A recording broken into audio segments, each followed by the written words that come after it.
নাহমাদুহু ওয়া নুসাল্লি আলা ৰাসূলিহিল কাৰীম আম্মা বা'দ।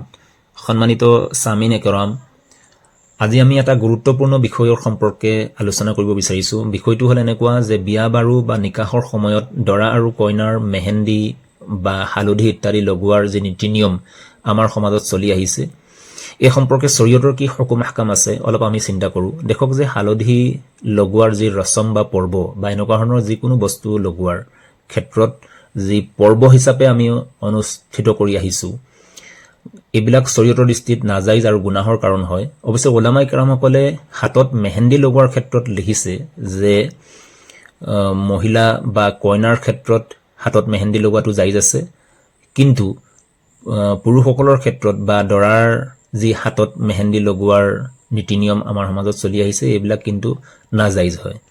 কিয়নো বুখাৰী শৰীফৰ এটা হাদিছত এনেধৰণৰ আছে যে হযৰত ইবনে আব্বাছ ৰাদিয়াল্লাহু তাআলা আনহুমাৰ পৰা বৰ্ণিত আছে যে আল্লাহৰ নবী সাল্লাল্লাহু আলাইহি ওয়াসাল্লামে ফৰমাইছে, লাআনাল্লাহুল মুতাশাব্বিহিনা মিনাৰ ৰিজালি বিন নিসাই ওয়াল মুতাশাব্বিহাতি মিনান নিসাই বিৰ ৰিজাল।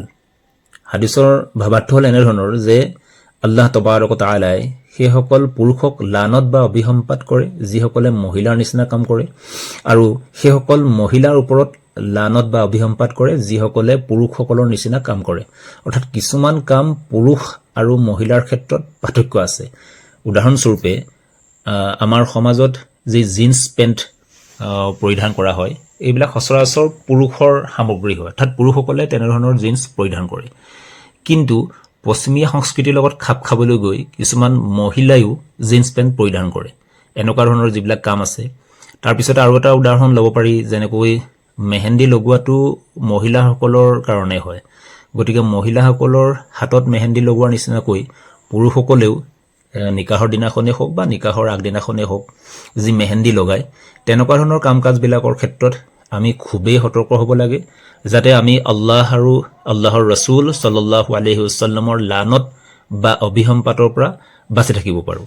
ইয়াৰ উপৰিও কিছু ক্ষেত্ৰত দেখা যায় যে বিয়া বাৰু বা নিকাহৰ ক্ষেত্ৰত গায়ে মাহৰম মহিলাসকলে দৰা চাহাবক হাতত মেহেন্দি লগাই দিয়াৰ ইত্যাদি যিবিলাক কাম, এইবিলাক কিন্তু শৰীয়তৰ দৃষ্টিত হাৰাম হয়। আৰু এনেকুৱা হাৰাম কামৰ দ্বাৰা যদি নিকাহৰ নিচিনা ইমান ডাঙৰ এটা সুন্নতৰ আমল আৰম্ভণি কৰা হয়, তেনেহ'লে সেই দৰা আৰু কইনাৰ যি আহিবলগীয়া যুগ্ম জীৱন আছে, সেই যুগ্ম জীৱনটো কিমান ফলদায়ক হ'ব, সি এটা আমাৰ সমাজৰ বাবে সদায় প্ৰশ্ন হৈ থাকিব। অৱশ্যে এই ক্ষেত্ৰত এটা কথা মনত ৰাখিব লাগে যে দৰাই হওক বা কইনাই হওক, যদিহে কোনো হাৰাম কাৰ্যৰ লগত সংগতি নাৰাখি বা কোনো ধৰণৰ ৰচম বা ৰিৱাজ হিচাপে নকৰি কেৱল মাত্ৰ শৰীৰৰ বা ছালৰ ঔষধি গুণৰ কাৰণে হালধি লগোৱাৰ ক্ষেত্ৰত কোনো ধৰণৰ অসুবিধা নাই বুলি উলামায়ে কেৰামসকলে লিখিছে।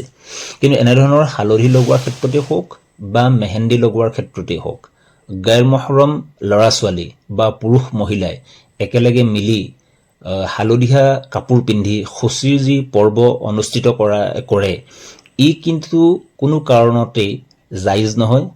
আৰু এনেকুৱাবিলাক কাম কাজ কৰাৰ ক্ষেত্ৰত আমি প্ৰত্যেকেই আল্লাহৰ ওচৰত জবাবদিহি হ'ব লাগিব।